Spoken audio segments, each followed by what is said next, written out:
certo quando a gente maceta o apocalipse. Bora! Canta uma pequena Eva pra mim agora. Eu vou cantar um macetando porque Deus está mandando um macetando certo. Essa história do apocalipse é real? Eu devo me preocupar ou isso é impossível de acontecer? Se esse dia está se aproximando, por que você não consegue perceber chegando? Sim, meus amigos, tudo isso é real e vai acontecer. E não tem como frear o apocalipse ou mesmo macetá-lo, como disse a Ivete Sangalo. Nesse vídeo, você vai ver à luz da Bíblia o que ninguém te contou sobre como tudo isso vai acontecer e por que é tão difícil perceber esse dia chegando. Você também verá como essa polêmica que aconteceu no carnaval pode trazer uma luz para você entender melhor esse assunto.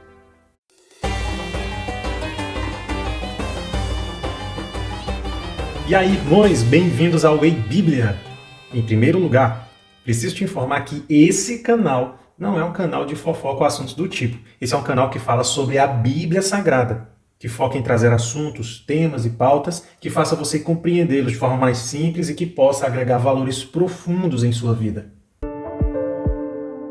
Você viu nesse vídeo a polêmica que aconteceu no Carnaval de 2024, quando a cantora Baby do Brasil fez um alerta sobre o apocalipse e a volta de Jesus em plena euforia num show da Ivete Sangalo, onde ela, a própria Ivete, teve atitude infeliz, acredito eu por falta de conhecimento, eu não estou aqui julgando, de dizer que iria macetar o apocalipse. E nada disso iria acontecer. Esse assunto repercutiu por todos os cantos e muitas pessoas deixaram passar despercebidas algumas lições que esse acontecimento nos trouxe. Vamos entender melhor e falar de coisas que talvez nunca tenham falado na sua igreja ou que você nunca tenha assistido em um filme de Hollywood. Mas antes de começar, eu afirmo para vocês que eu não teria coragem de dizer o que a Ivete disse, macetar o apocalipse. Eu prefiro pedir para você macetar o like nesse vídeo. Isso sim vai nos ajudar bastante e nos motivar a trazer cada vez mais conteúdos melhores para vocês. O que vem em sua mente quando você ouve a palavra apocalipse? A realidade é que praticamente todas as culturas e religiões do mundo têm os seus apocalipses. O cristianismo não é a única crença que possui o seu apocalipse. O islamismo tem como foco o julgamento final. O hinduísmo tem ciclos universais que passam por fases de criação, destruição e renovação. Os nórdicos, mais conhecidos como vikings, têm o seu Ragnarok, ou crepúsculo dos deuses. O fato é, até mesmo a ciência tem os seus eventos apocalípticos. Doenças, catástrofes naturais, guerras e até mesmo a própria tecnologia. Stephen Hawking, por exemplo, um dos maiores cientistas que já existiu, declarou e alertou sobre o respectivo assunto. Inteligência artificial, que por sinal é uma ferramenta incrível, mas veja o que ele disse sobre o assunto. Inteligência artificial pode ser um perigo real em um futuro não muito distante. Ela poderia projetar melhorias para si mesma e ter a capacidade de extinguir a raça humana. Infelizmente, a palavra apocalipse foi muito sequestrada pela indústria do entretenimento e apresenta de forma negativa. Você já deve ter assistido algum filme, série ou lido algum romance que fale ou mostre o fim do mundo sendo retratado como um evento apocalíptico. 2012, Não Olhe Para Cima, Guerra Mundial Z, Eu Sou a Lenda, Um Dia Depois de Amanhã, são filmes que sempre retratam o fim do mundo como um evento apocalíptico, apresentando destruição, miséria, tragédia, mortes e fome, vindo desde um vírus zumbi a uma invasão alienígena. Aproveita aqui para comentar algum filme que você já tenha assistido sobre esse assunto. O fato é que o apocalipse apresentado na Bíblia é totalmente diferente de tudo que a indústria do cinema apresentou, mas ele é real. E nesse canal nós vamos entender juntos sobre esse assunto de forma completa. Agora vamos ao assunto que deu o que falar. Na noite de sábado, no dia 10 de fevereiro, nesse carnaval de Salvador, a cantora Baby do Brasil fazia uma participação especial no show da Ivete Sangalo e de repente ela disse o seguinte: Todos atentos, porque nós entramos em Apocalipse. O arrebatamento tem tudo para acontecer entre 5 e 10 anos. Procure o Senhor enquanto é possível. Depois da repercussão, o youtuber Felipe Neto se posicionou e também disse: há 36 anos, ouço o apocalipse está chegando. No máximo mais 5 a 10 aninhos. 58 anos, minha mãe ouve o mesmo. Há 96 anos, minha avó dizia e ouvia o mesmo. E assim vai por séculos. Olhando por um lado, Felipe Neto parece estar parcialmente certo, porque o livro do Apocalipse começa com a seguinte mensagem: revelação de Jesus Cristo que Deus lhe deu para mostrar aos seus servos o que em breve há de acontecer. Esse em breve já tem quase 2000 anos que foi escrito. Mas por que não percebemos que realmente esse evento se aproxima? Porque parece que o comentário de Felipe Neto faz sentido. A resposta é simples. E eu vou usar um método muito eficaz para ilustrar e ficar bem didático de entender. Um método que eu aprendi com o meu mestre. Eu tenho certeza que vocês sabem de quem que eu estou falando. E o método é parábolas. Você já deve ter ouvido a história do sapo na panela de água fervente. A história diz o seguinte: se você pegar um sapo e colocar dentro de uma panela sob a água na temperatura ambiente e ligar no fogo baixo, de forma lenta e gradual, a água irá aquecer. E o sapo que está ali vai adaptar a temperatura do seu corpo à temperatura do ambiente. E quando menos ele esperar, ele estará dentro de uma armadilha que irá matá-lo, porque aquela água vai chegar a ferver o suficiente para cozinhar o sapo. Mas e aí, o que você acha que matou o sapo? Muitas pessoas vão dizer que foi a água. Muitas pessoas vão dizer que foi o fogão. Muitas pessoas vão dizer coisas diversas e não vão olhar para o real acontecimento que está ali naquela história. Foi a zona de conforto que matou aquele sapo. Assim somos nós, que estamos nos adaptando às coisas ruins que estão ao nosso redor, sem perceber aquelas coisas que realmente importam. Aqui nós temos a teoria do gradiente, de como o ser humano se adapta a coisas que vão levá-lo para o buraco. As mudanças do mundo não acontecem da noite para o dia. E eu conheci a história de um pastor que ilustra muito bem a situação do sapo na zona de conforto. Uma época ele precisou mudar de casa e foi morar do lado de uma fábrica de ração de cachorros. Ali, ele percebeu que o cheiro, que o odor era terrivelmente desagradável. E, com o passar do tempo, ele não conseguia se alimentar. Ele não conseguia conviver naquela casa, pois todo o cheiro da fábrica chegava até a sua residência. E ele não conseguia se adaptar de maneira nenhuma com todo aquele odor terrível. Tinha ânsia de vômito, ele não conseguia se alimentar direito, perdeu quilos, emagreceu bastante. Mas com o passar do tempo, ele percebeu que o cheiro foi sumindo e diminuindo, até que ele voltou a se alimentar normalmente e viver sem perceber nenhum tipo de odor desagradável. Mas sempre que ele recebia uma visita, aquela visita era surpreendida com o cheiro daquele ambiente. E o que aconteceu? Não é que o cheiro foi sumindo. A realidade é que o corpo deste homem foi se adaptando àquele ambiente. Assim são as mudanças do mundo. Elas não acontecem da noite para o dia. Mesmo numa vida muito acelerada como nós temos hoje, a percepção de mudança é lenta. Basta refletir na história do sapo. É como o processo construtivo de um corpo de um atleta. Não tem como se matricular na academia e no dia seguinte querer estar com um corpo escultural. O processo é lento. Assim também é a forma como a temperatura do mundo vem aumentando e nós vamos nos adaptando a ela. Faça um exercício. Imagine que Deus ressuscitasse o avô do seu pai e trouxesse para os dias de hoje. Será que ele perceberia de forma drástica a mudança que esse mundo passou? Lógico que sim. Mas será ainda pior e de forma quase imperceptível para aquelas pessoas que estão com foco somente nas coisas deste mundo. Elas não conseguirão perceber que estão dentro de uma armadilha, que o apocalipse verdadeiro está chegando. Elas viverão como se não houvesse amanhã, vivendo apenas para trabalhar, sobreviver, pagar as contas e talvez realizar alguns sonhos. É por isso que nós não percebemos as mudanças do mundo chegando. E na sua época, Jesus tinha dado o mesmo diagnóstico de como seriam os dias de hoje. Confira na sua Bíblia. Abra no livro de Mateus, capítulo 24, dos versículos 37 ao 39. Como foi nos dias de Noé, assim também será na vinda do Filho do Homem. Pois nos dias anteriores ao dilúvio, o povo vivia comendo e bebendo, casando-se e dando-se em casamento, até o dia em que Noé entrou na arca. E eles nada perceberam, até que veio o dilúvio e os levou a todos. Assim acontecerá na vinda do Filho do Homem. Você não precisa ser um gênio ou um teólogo para perceber certas anomalias que o nosso mundo vem apresentando. Esses sinais que eu vou citar agora sempre existiram, sempre aconteceram, mas entenda que eles estão ficando cada vez mais frequentes, cada vez mais intensos e cada vez maiores. No mundo político, nós vemos uma sequência de conflitos e guerras entre nações, entre povos, desigualdade social em alta. No mundo religioso, nós vemos pessoas usando a própria palavra de Deus para enganar, para se beneficiar, para enriquecer. Na natureza, nós vemos um mundo cada vez mais caótico, trazendo catástrofes naturais, uma poluição em massa, a temperatura desordenada e desorganizada, pessoas morrendo. No mundo social, nós vemos destruição mental, uma sociedade que não exercita mais a mente, uma sociedade que está presa à frente de uma tela, uma sociedade escrava de entretenimento, uma sociedade que está prematura, onde nós vemos crianças que estão cada vez mais sexualizadas, dançando músicas que fazem apologia ao sexo como se fosse a coisa mais normal do mundo.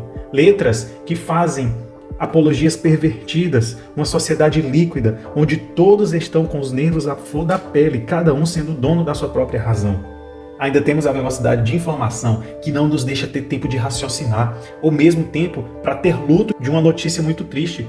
Assim que você vê uma notícia sobre uma guerra, um bombardeio em uma escola, você recebe uma outra notícia de um acidente próximo da sua casa. Nós não temos tempo de raciocinar. São muitas mensagens, e-mails, vídeos para assistir, rios para entreter, séries, filmes para colocar em dia.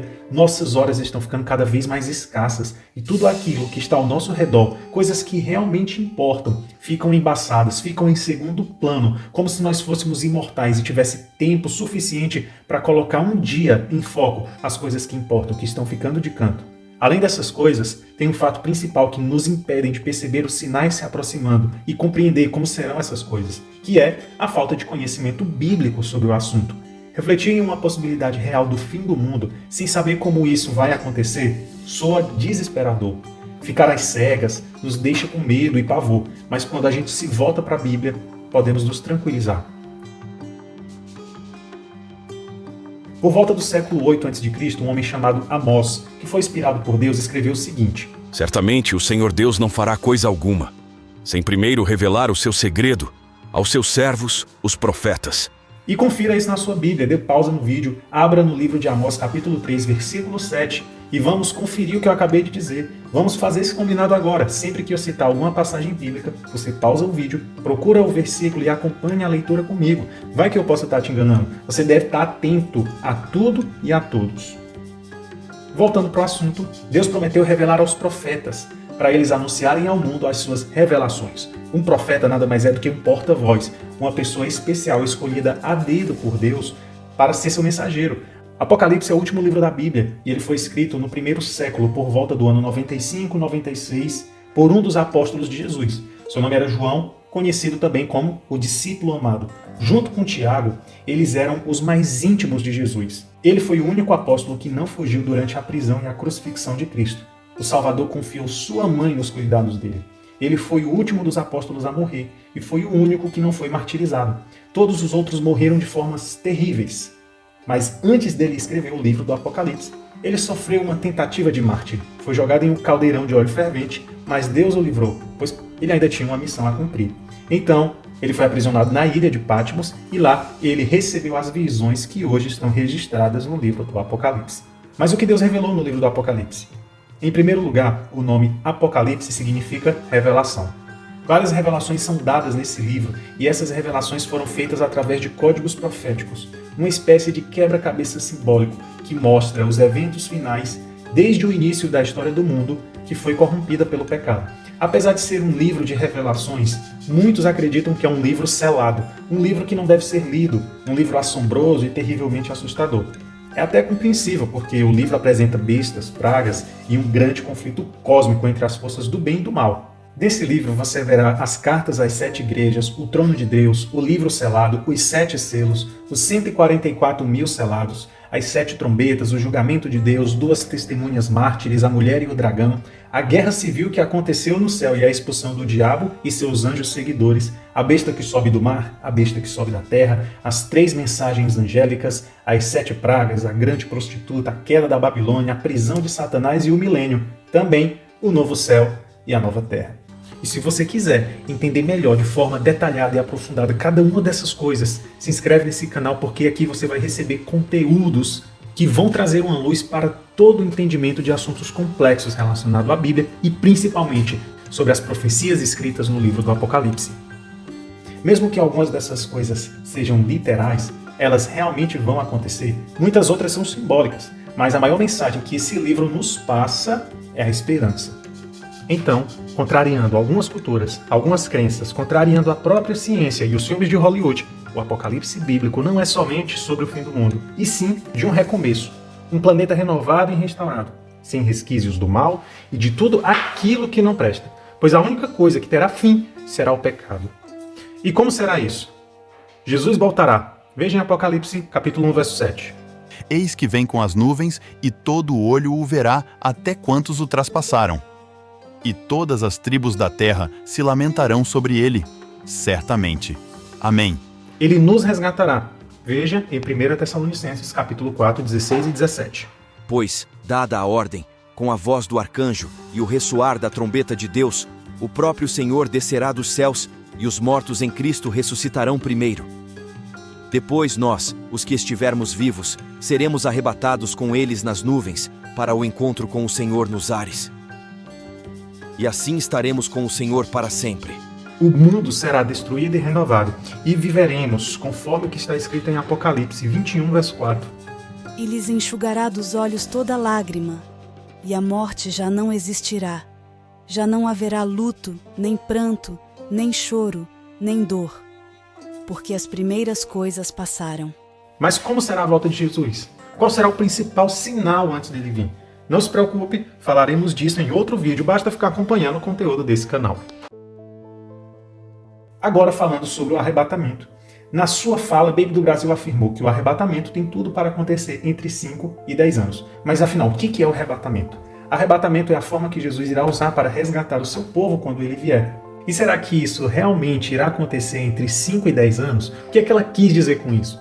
No Evangelho de Mateus, nos deparamos com Jesus contando a parábola da figueira.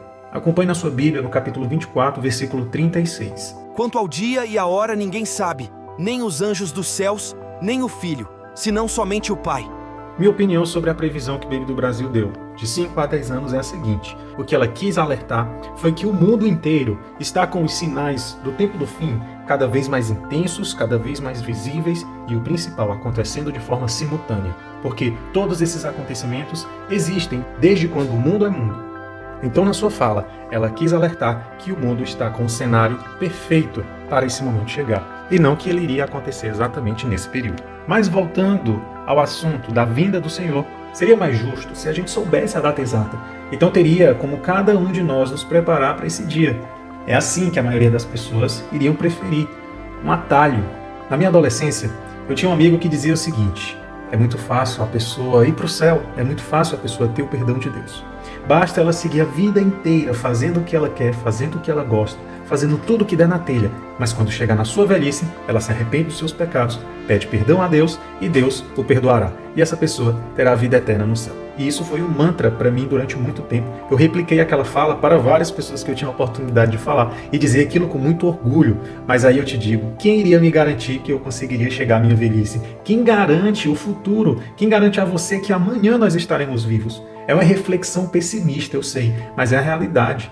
É aí onde a conta não fecha. Se eu não sei o dia de amanhã, é melhor começar a me preocupar com o hoje. Imagina se você só fosse fiel ao seu marido enquanto ele estivesse por perto. Ou você não roubaria da sua empresa apenas quando o seu chefe estivesse olhando? Uma coisa é certa. Por mais positivo que a gente seja, o mundo é como um barco sem motor e sem velas, que segue as correntezas de um rio furioso e veloz que está levando para a queda em uma cachoeira. E nós estamos nesse barco. Mas a boa notícia é que quando ele cair e se quebrar inteiro, nós teremos um Salvador que não só nos livra da morte na queda, mas nos estende a mão para nos levantar. E se eu puder te dar um conselho, eu diria o seguinte: procure a Deus, porque quem procura acha. Comenta aqui embaixo se você já encontrou, se você está com dificuldade de achá-lo, ou se você não tem interesse, talvez tenha medo de encontrar. Uma coisa é certa, ele se importa com você e ele quer te revelar as coisas que irão acontecer. Se você quer entender melhor da Bíblia, acompanhar séries sobre personagens bíblicos, profetas, testemunhos, fatos curiosos da Palavra de Deus, se inscreve nesse canal. Assim como me ajudaram um dia lá atrás a entender melhor a Bíblia, eu estou aqui para te ajudar também. E compartilhe esse vídeo com o máximo de pessoas que você se importa. Assim você também vai estar me ajudando a trazer conteúdos cada vez melhores para você. Conta comigo e até a próxima!